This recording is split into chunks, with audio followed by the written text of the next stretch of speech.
अर्थ असाच आहे असं माझं वैयक्तिक मत अजिबात नाही. प्रत्येकानं आपापल्या बुद्धीच्या प्रगल्भतेनं या अभंगाचा यथार्थ अर्थ जाणून घेण्याचा प्रयत्न करावा. मी सांगतो, बोलतो, त्याच्यावर नीट लक्ष द्या. महाराष्ट्राची परंपरा आहे, महाराष्ट्राला जिवंतपणी साधू कळालेला नाही. 10-10, 12-12 पुण्यतिथ्या खाल्ल्या तरी आम्हाला कळलं नाही हा साधू होता. ज्ञानोबारायांचं संतत्व ज्ञानोबारायांच्या समाधी नंतर जगानं मान्य केलंय. तुकोबारायांचं संतत्व सदेह वैकुंठगमना नंतर जगानं मान्य केलंय. पण आपले परम भाग्य आहेत, आपल्या परिसराला साधू हयातीत कळालाय आणि त्या साधूचं नाव सदानंद बाबा आहे. आणि साधूची संगत आम्हाला घडते. साधू बोध झाला तो मुरळीया ठेला, हे प्रमाण जगणारी आपण सगळे मंडळी आहोत. त्यांच्या अनुषंगानं बाबा जरी बाल ब्रह्मचारी असले आणि बाबांना जरी कशाचीच काही गरज नसली तरी बाबा एका बाबतीत व्यसनी आहेत. वाक्य नीट ऐका, बाबा एका बाबतीत व्यसनी आहेत आणि त्या व्यसनाचं नाव ज्ञानेश्वरी आहे. त्या ज्ञानेश्वरीवर नितांत प्रेम करा. ज्ञानेश्वरी जीवनाचा एक अविभाज्य घटक बनवा. जीवनाचं कल्याण झाल्याशिवाय राहणार नाही. विठ्ठल जय जय.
भुकेला हाची दुष्काळ तयाला पोहे सुदाम देवाचे थके मारी कोरडेची तोर प्रेमाचा भुकेला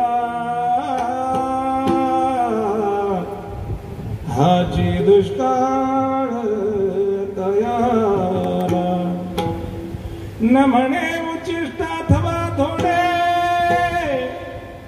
तुका म्हणे भक्ती पुढे थोर प्रेमाचा भुकेला हाची दुष्काळ तयाला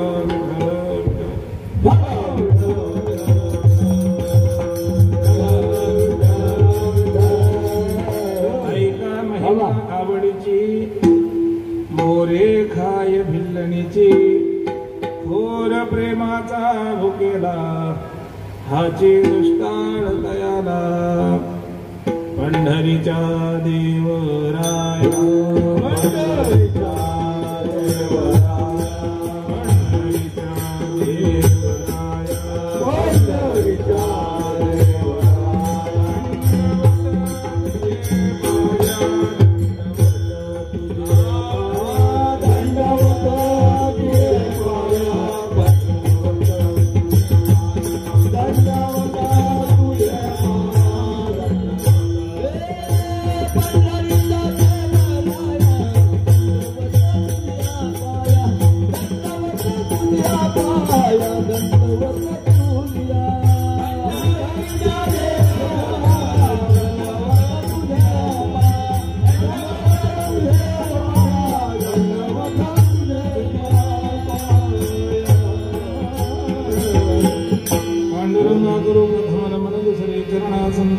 त्यांच्या कृपादानी कथेचा विस्तार बाबाजी सद्गुरु दासतुका आता अभिनव वाग्विलासिनी जे चातुर्यार्थ कला कामिनी हे शारदा विश्वमोहिनी नमस्कार लिहिया श्रीकृष्ण गुणी माते सर्वत्र कलिमो सरते राणी वे वैसवी श्रोतया ते श्रवणाची सुंदर ते ध्यान शोभे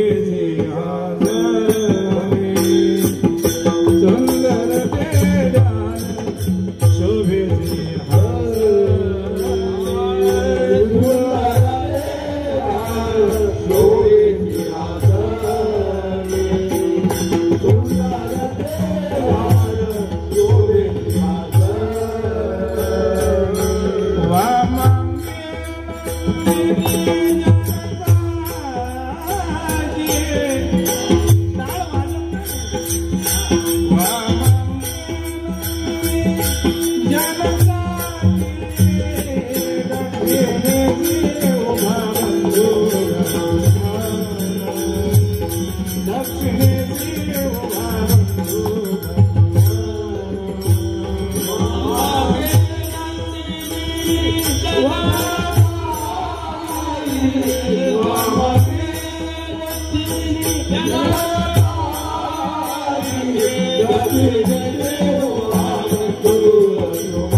महिमा आवडीची बोरे खाय भिल्लणीची थोर प्रेमाचा भुकेला गेला, मला पत्रिका दिलीच नाही कोणी.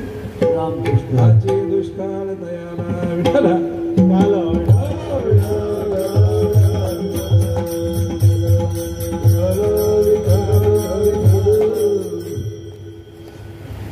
प्रस्तुत प्राप्त प्रसंगी सेवेकरता निवडलेला अभंग देहूचे सुप्रसिद्ध साधू नवे नवे अखिल जगताचे जगतवंदनीय ईश्वरवंदनीय संत हृदय सम्राट जगद्गुरु तुकोबराय यांचा 4 चरणाचा आणि प्रामुख्यानं भगवंताची आवड सांगणारा अभंग आहे.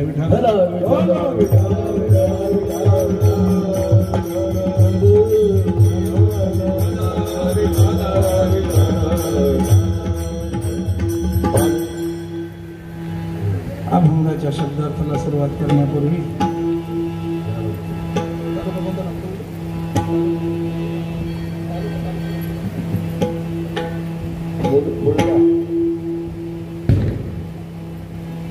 आपला सर्वांचा आवडता तालुका ठाणे तालुका आणि या ठाणे तालुक्यातलं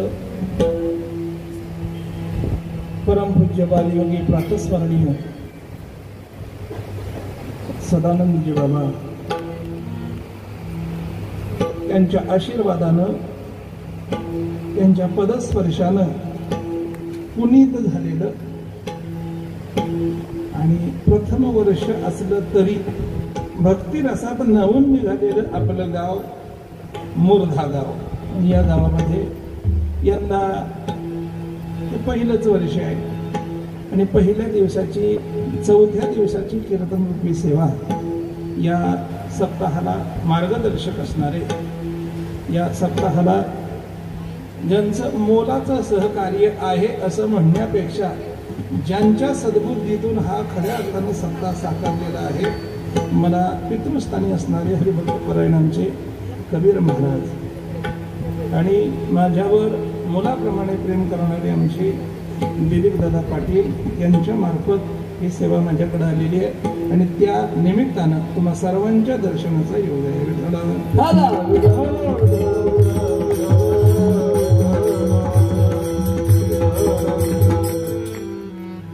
श्रोते मंडळी अतिशय प्रसन्न अंतकरणानं बसलेली आहे, हे पाहून खरंच आनंद वाटला. आणि काय होतं, वक्ता कसाही असो त्याला बोलवण्याचं काम श्रोते करतात. आणि श्रोते आज तुम्हाला वाटत असेल ना शाळेत बसल्यासारखं, शाळेत बसल्यासारखं वाटतं ना बेंचवर बसलं म्हणजे. कबीर महाराज थोडंसं बोलतो, तुमची परवानगी असेल तर. वास्तविक पाहून जाता कीर्तन आसनावर बसून ऐकू नये असं जरी शास्त्र असलं किंवा असा नियम जरी असला, वाक्य पूर्ण ऐकून घ्या, तरी आपण आज आसनावर बसलात खऱ्या अर्थानं ही सदानंद बाबांची कृपा आहे. का जसे बसाल तसे या, पण अध्यात्मात या हा बाबांचा हेतू आहे. विठ्ठल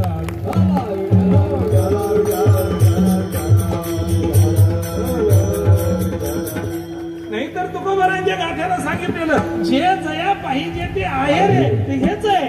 विठ्ठल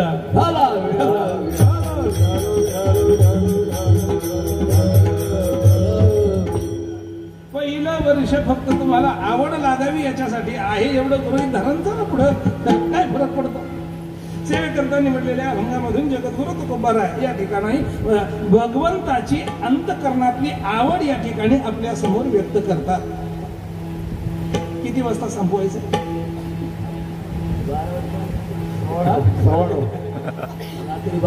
तुम्ही सोडून कोणी जायचं नाही.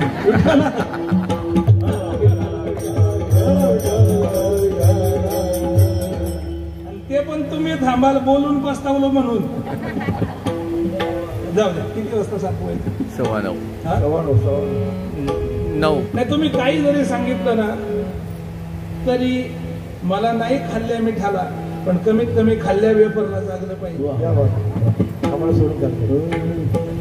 कीर्तनाची मर्यादा 2 तास असते.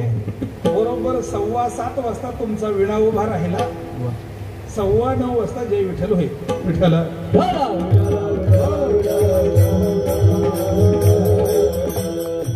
सेवेकरता निवडलेल्या अभंगातून जगद्गुरु तुकोबाराय या ठिकाणी भगवंताची प्रामुख्यानं आवड व्यक्त करतात. मग पहिला प्रश्न असा आहे, देव तुकोबारायांनी या अभंगातून भगवंताचीच आवड का व्यक्त करावी? बर, आवड व्यक्त करताना जगद्गुरु तुकोबारायांनी अभंगात दोन अत्यंत महत्वाचे आणि अत्यंत श्रेष्ठ उदाहरण जगद्गुरु तुकोबारायांनी या अभंगातून सांगितली. पहिला दृष्टांत, पहिलं उदाहरण आहे बोरे खाय भिल्लनीची आणि दुसरं उदाहरण आहे पोहे सुदाम देवाचे. ही दोन उदाहरणं जगद्गुरु तुकोबारायांनी आपल्याला या ठिकाणी सांगितली. पण अभंगाची सुरुवात करताना जगद्गुरु तुकोबाराय बोलतात, ऐका महिमा आवडीची. मग तुकोबारायांनी अभंगात सांगितल्याप्रमाणे देवानं शबरीची बोरं खाल्ली अथवा भिल्लिनीची बोरं खाल्ली, ती आवड म्हणून खाल्ली की गरज म्हणून खाल्ली? आणि तुकोबाराय सांगतात, सुदाम देवाचे पोहे देवानं खाल्ले, हे आवड म्हणून खाल्ले की गरज म्हणून खाल्ले? याचा सुद्धा धांडोळा आपल्याला घ्यावा लागणार आहे आणि ते केलं पाहिजे. मला वाटलं काही खेळ नाही का काय? लावा कुठं लावायचं ते. विठाला विठाला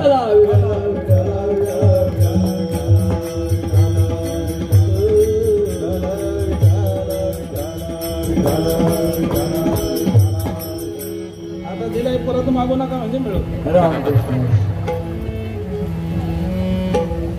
काय चाललं होतं आपलं? सुदामाचे पोहे. विठाला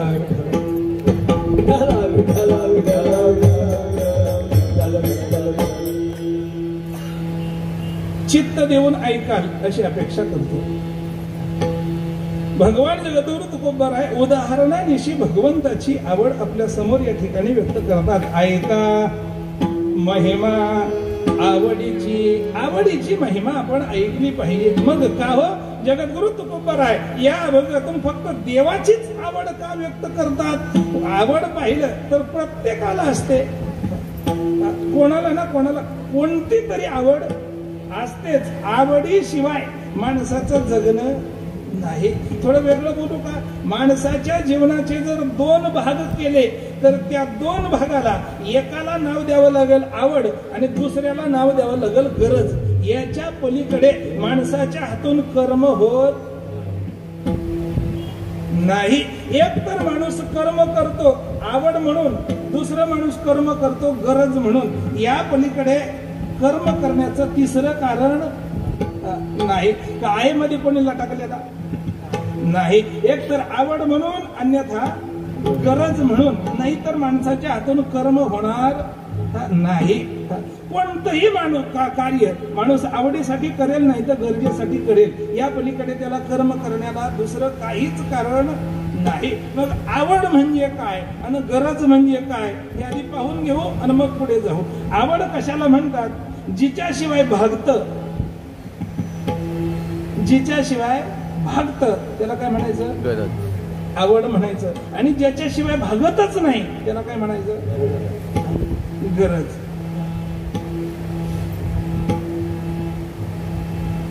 मग आता इकडे बसलेल्या मंडळीने सांगा, बायको आवड का गरज? काही उत्तर दिलं तरी मार खाताल एवढं नक्की. तुमच्या दम आहे तर उत्तर देऊन बघा.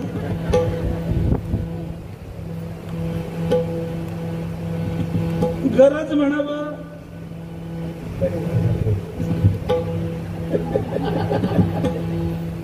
आणि आवड म्हणावं लागतीच.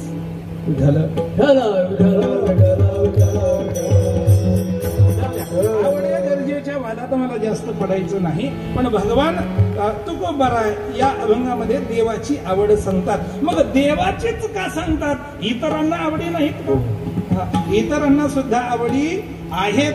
पण जगद्गुरु तुकोबारायांनी वर्णन कराव्या इतक्या त्या श्रेष्ठ नाही. म्हणून जगद्गुरु तुकोबाराय फक्त देवाची आवड सांगतात.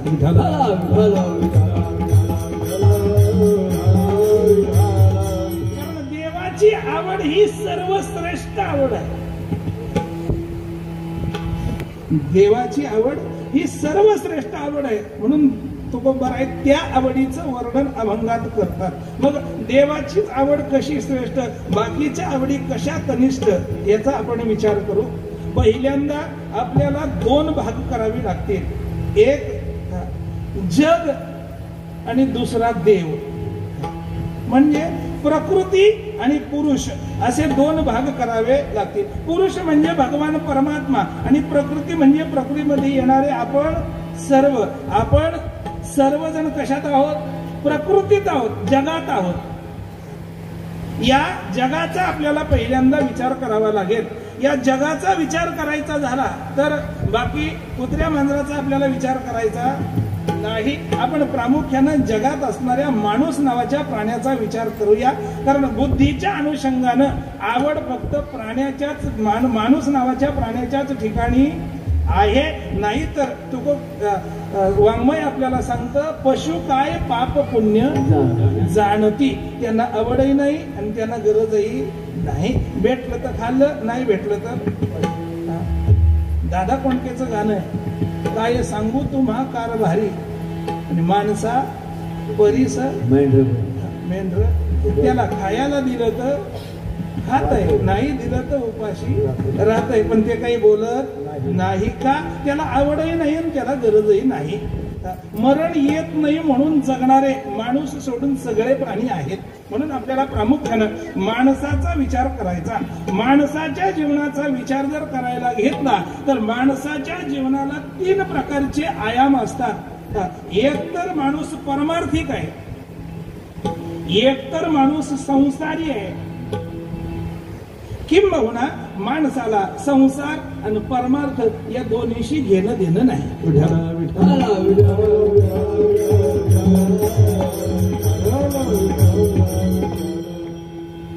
मगाशी मी कबीर महाराजांना म्हणालो, आज तुम्ही जरा मला शांत दिसता, तब्येत बरी नाही का? ते म्हटले मी कायम शांतच असतो. आणि मला वाटतं दिलीप दादाच म्हणाले काय, या भागातले शांती ब्रह्म म्हणजे कबीर महाराज.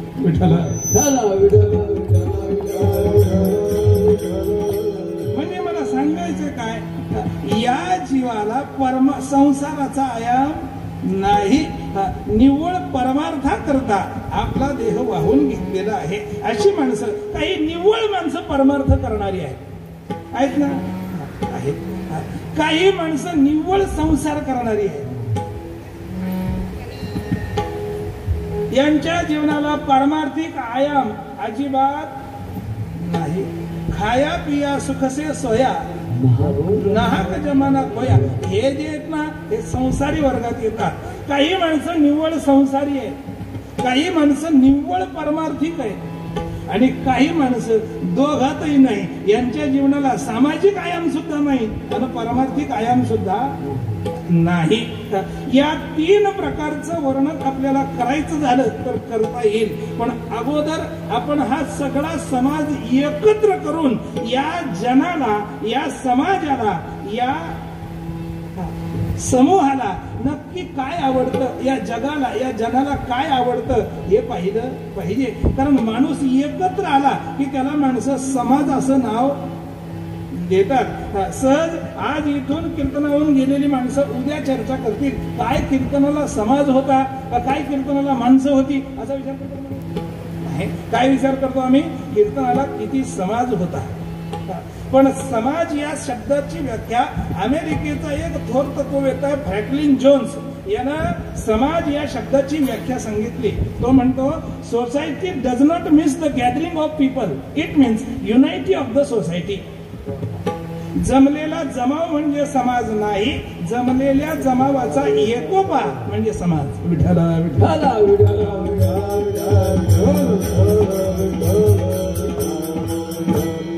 आणि या समाजाचा विचार करत असताना नेमकं समाजाला काय आवडतं याचा सुद्धा विचार आपण केला पाहिजे. समाजाला काय आवडतं, या जनाला काय आवडतं, या जगाला काय आवडतं याचा विचार जर केला ना, एक छोटासा दृष्टांत देईन आणि पुढे जाईल.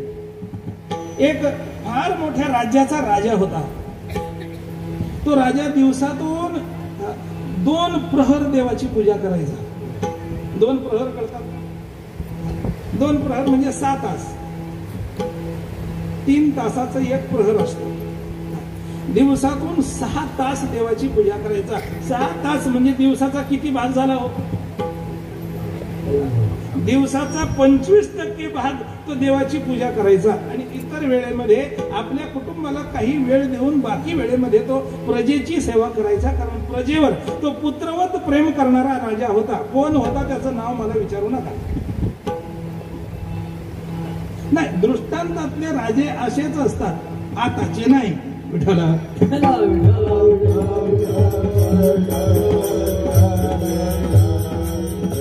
आताचे राजे म्हणतात तुमचा समाज गेला खड्ड्यात, मला माझं भरलं पाहिजे. फक्त 5 वर्षातून एकदा समाज माझा, बाकी त्याच्याशी घेणं देणं. एक बाई गेली ती मडकं घ्यायला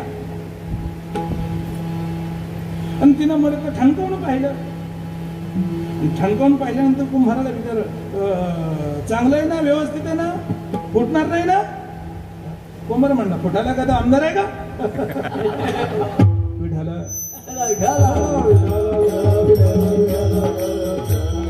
मला त्यावर चर्चा करायची नाही. त्या राजाचं प्रजेवर नितांत प्रेम होतं. आणि एक दिवस राजा आपल्या पूजेत मग्न असताना सहज देव प्रगट झाला आणि देवानं ते राजाला सांगितलं, राजा तुझ्या पूजेने मी प्रसन्न आहे, मी तुला दर्शन देण्यासाठी आलोय. तुला दर्शन देण्यासाठी मी आलोय. राजा म्हणाला, देवा माझ्या पूजेनं तुम्ही प्रसन्न झालात, मला अत्यंत आनंद वाटला. तुम्ही मला दर्शन द्यायला आलात याचाही मला आनंद आहे. पण माझ्या प्रजेवर नितांत प्रेम आहे, त्यामुळं मला एकट्याला दर्शन नको. जर माझ्या संपूर्ण प्रजेला तुम्ही दर्शन देत असाल तर मला ते मान्य आहे, अन्यथा मला तुमच्या दर्शनाची गरज नाही. देव म्हणाले, राजा तसं करता येणार नाही. तुझ्या आवडीचा विषय मी आहे, म्हणून तू मला आवडतोस आणि तू मला आवडत असल्यामुळं मी तुला दर्शन देण्यासाठी आलोय. तू उगाच प्रजेला दर्शन देण्याचा घाट काही घालू नको, कारण तुझ्या प्रजेच्या आवडीचा विषय मी नाही. काय आहे तो मला माहित नाही. तरी राजा हातालाच पेटून राहिला. मी जर देवाचं दर्शन घेतलं आणि देव जर निघून गेला तर प्रजेला दर्शन होणार नाही. म्हणून राजानेही दर्शन घ्यायचं नाकारलं आणि राजावर प्रेम असल्यामुळं राजाच्या आग्रहास्तव देवानं मान्य केलं. देव म्हणाला, एक काम कर, उद्या सकाळी मी तुझ्या राज्याच्या बाहेर ज्या टेकड्या आहेत ना, त्या टेकडीच्या 4थ्या टेकडीवर मी अग्रभागाला उभा राहतो, जेणेकरून प्रजेला मी दिसलो पाहिजे. आता हा स्टेज तुम्ही कशा करता लावला हो? वक्त्याची थोडीशी उंची वाढली पाहिजे, वक्ता मागच्यापर्यंत दिसला पाहिजे, म्हणून तुम्ही स्टेज लावला. राजा म्हणत, देव म्हणाला, मी टेकडीच्या अग्रभागावर उभा राहतो, तिथे ये, सगळ्या जनतेला घेऊन आणि जनतेला दर्शन दे, मी तयार आहे, हरकत नाही. राजानं लगेच दवंडी पिटवली, ऐका हो ऐका, उद्या सकाळी भगवंत आपल्याला दर्शन देण्यासाठी राज्याबाहेरील टेकडीच्या 4थ्या टेकडीवर उभे राहणार आहेत. आपण सर्वांनी तिथं दर्शनाला जायचंय. सगळी माणसं अगदी 6:30 वाजता जसा घरचा काकडा उरकला, सगळी माणसं राजदरबारात येऊन हजर झाली. राजेसाहेब चला, आपल्याला दर्शनाला जायचंय. राजा पुढे चालतो, राजा मागे सगळी प्रजा कुठे चालली? देवाच्या दर्शनाला चालली. आणि देवाच्या दर्शनाला जात असताना आता शेवटी ज्याच्या दर्शनाला जायचं तो देव आहे. देव कळतो ना, देव अंगात येतो तो नाही. तसं हयात भक्ती करून सुद्धा जो फक्त अंतकरणाला जाणवतो पण दृष्टीला दिसत नाही, त्या देवाचं बोलतोय. आणि त्या देवानं 4थ्या टेकडीवर उभं राहण्या अगोदर पहिली टेकडी होती ना, ती तांब्या पितळेच्या नाण्यांनी भरून ठेवली. तांब्या पितळेचे शिक्के करतात ना, नाण्यांनी भरून ठेवली. प्रजेनं पाहिलं, या टेकडीवर तांब्या पितळेची नाणी आहेत. सगळी माणसं तिकडं धावली. ज्याला जितकं घेता येईल त्यानं तितकं घेतलं. अगदी रेटून बोजी भरली. आणि रटून बोजी भरल्यानंतर आता एवढी उचललेली बोजी घेऊन ती दर्शनाला जातील का हो? खरं सांगा, ज्या दिवशी पगार होतो त्या दिवशी आम्ही अगोदर देवळात जातो का घरी? नाही तुम्ही तुमचं सांगा, मी काही तुमच्या उखाळ्या पाखाळ्या काढायला आलो? ज्याच्या हातात जितकं लाभलं ना त्याने तितके घेऊन घरची वाट धरली. ज्यांना काहीच मिळालं नाही ती माणसं नाईलाज असतो राजाच्या मागे चालतात. आणि दुसऱ्या टेकडीपाशी गेल्यानंतर दुसरी टेकडी देवानं चांदीच्या नाण्यांनी भरली होती. म्हणजे चांदीचं नाणं कोणतं? गांधीजीचं नाही, ते देवानं बनवलेलं होतं. आमच्या डोक्यात फक्त भरलंय 1 रुपया चांदीचा. पुढं साधादेश गांधीचा पुढं काय बापाची पहिले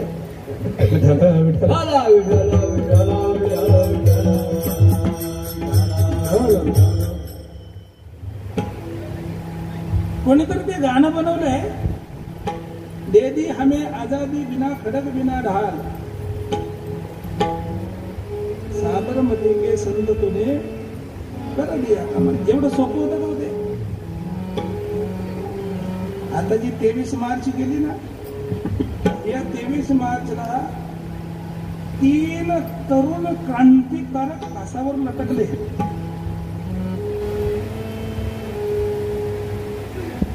आणि आम्ही म्हणतो खडक बिना ढाल. तो अमेरिकेचा राष्ट्राध्यक्ष एकदा पर्यटनाकरता भारतात आला आणि त्यानं ते ग्वालियर मधलं म्युझियम पाहिलं. त्या ग्वालियर मधल्या म्युझियम मध्ये चरखा ठेवला होता. चरखा कोणाचा? ते बरं लक्षात आहे तुमच्या. तो चरखा ठेवला होता. आणि त्या डोनाल्ड ट्रम्पनं पाहिलं एक चाक आहे, त्याला धागा गुंडाळलेला नक्की आहे काय?